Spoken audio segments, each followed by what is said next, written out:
शिव या महादेव सनातन संस्कृति में सबसे महत्वपूर्ण देवताओं में से एक है। वह त्रिदेवों में एक देव हैं। इन्हें देवों के देव महादेव भी कहते हैं। इन्हें भोलेनाथ, शंकर, महेश, रुद्र, नीलकंठ, गंगाधर आदि कई नामों से भी जाना जाता है। तंत्र साधना में इन्हें भैरव के नाम से भी जाना जाता है। शिव हिंदू धर्म के प्रमुख देवताओं में से हैं। वेद में इनका नाम रुद्र है।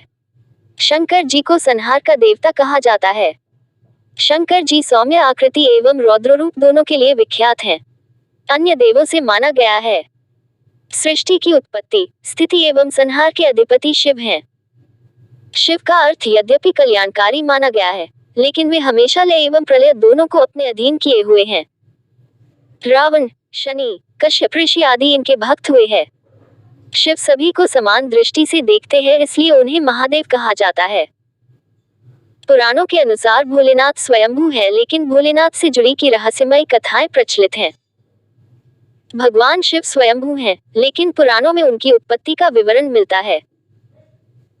विष्णु पुराण के अनुसार जहां भगवान विष्णु ब्रह्मा जी की नाभि से उत्पन्न हुए, वहीं शिव विष्णु जी के माथे के तेज से उत्पन्न हुए, ऐसा उल्लेख मिलता है। विष्णु पुराण के अनुसार माथे के तेज से उत्पन्न होने के कारण ही शिव शंभु हमेशा योग मुद्रा में रहते हैं। कुछ पुराणों में भगवान शंकर को शिव इसलिए कहते हैं क्योंकि वे निराकार शिव के समान है। निराकार शिव को शिवलिंग के रूप में पूजा जाता है। शंकर को हमेशा योगी के रूप में दिखाया जाता है। कई जगह तो शंकर को शिवलिंग का ध्यान करते हुए चित्रित किया गया है। अतः शिव और शंकर दो अलग सत्ताएं हैं। मान्यता है कि महेश, नंदी और महाकाल भगवान शंकर के द्वारपाल हैं और रुद्र देवता शंकर की पंचायत के सदस्य हैं। पुराणों के अनुसार जलंधर नामक राक्षस की उत्पत्ति भगवान शंकर के तेज से हुई थी, इसलिए जलंधर को भगवान शिव का एक अंश माना जाता है। अन्य मान्यता के अनुसार भूमा नामक असुर की उत्पत्ति भगवान भोलेनाथ के पसीने की बूंद से हुई थी। इसके अतिरिक्त कुछ पौराणिक कथाओं में वर्णन मिलता है कि अंधक और खुजा भी भगवान शंकर के पुत्र थे, परंतु धर्मशास्त्रों में इन दोनों का कहीं कोई उल्लेख प्राप्त नहीं है। पुराणों के अनुसार भगवान शिव के प्रारंभिक शिष्य सप्तऋषि माने जाते हैं। मान्यता है कि सप्तऋषियों ने भगवान शिव के ज्ञान का प्रचार प्रसार पृथ्वी पर किया था, जिसके चलते भिन्न भिन्न धर्म और संस्कृतियों की उत्पत्ति हुई। मान्यता है कि भगवान शिव ने ही गुरु शिष्य की परंपरा का आरंभ किया था।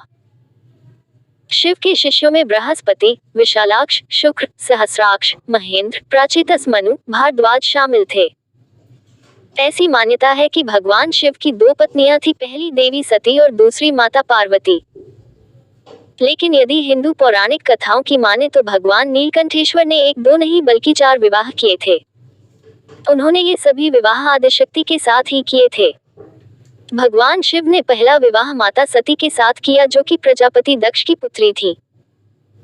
माता सती के पिता द्वारा भगवान शिव का अपमान न सह पाने के कारण उन्होंने अपने प्राणों की आहुति दे दी। इसके बाद हिमालय की पुत्री पार्वती के रूप में जन्मी आदिशक्ति ने भगवान शिव से दूसरा विवाह किया। हमारे धर्मग्रंथों में भगवान शिव का तीसरी पत्नी देवी उमा को बताया गया है। देवी उमा को भूमि की देवी भी कहा जाता है। भगवान शिव की चौथी पत्नी मां महाकाली को बताया गया है। उन्होंने इस पृथ्वी पर भयानक दानवों का संहार किया और तीनों लोक की रक्षा की। भगवान शिव के भस्म लगाने के पीछे कई मान्यता जुड़ी है। धार्मिक मान्यता के अनुसार भगवान शिव को मृत्यु का स्वामी माना गया है। इसी वजह से शव से शिव नाम बना। महादेव के मुताबिक शरीर नश्वर है और इसे एक दिन भस्म की तरह राख हो जाना है। जीवन के इस पड़ाव के सम्मान में शिव जी अपने शरीर पर भस्म लगाते हैं। एक अन्य कथा के अनुसार जब देवी सती ने क्रोध में आकर खुद को अग्नि के हवाले कर दिया था, उस वक्त भगवान शंकर उनका शव लेकर धरती से आकाश तक हर जगह घूमे थे। विष्णु जी से उनकी ये दशा देखी नहीं गई और उन्होंने माता सती के शव को छूकर भस्म में तब्दील कर दिया। अपने हाथों में भस्म देखकर शिव जी और परेशान हो गए और सती की याद में वो राख अपने शरीर पर लगा ली। भगवान शिव को आदिपुरुष कहा जाता है और इसी वजह से माना जाता है भोलेनाथ ही एकमात्र ऐसे देवता हैं जिन्होंने हर युग में अपने भक्तों को दर्शन दिए हैं। सतयुग में समुद्र मंथन के समय वे उपस्थित थे। त्रेतायुग में भगवान राम ने भी रामेश्वरम में उनके शिवलिंग रूप की आराधना की। रात्रि प्रवास के दौरान राम को स्वप्न में शिवलिंग का दर्शन हुआ था। द्वापर युग में भगवान शिव स्वयं कृष्ण के बाल रूप के दर्शन करने गोकुल पहुंचे थे। और कलयुग में राजा विक्रमादित्य की तपस्या प्रसन्न होकर भगवान शंकर ने उन्हें दर्शन दिए थे, ऐसा उल्लेख मिलता है।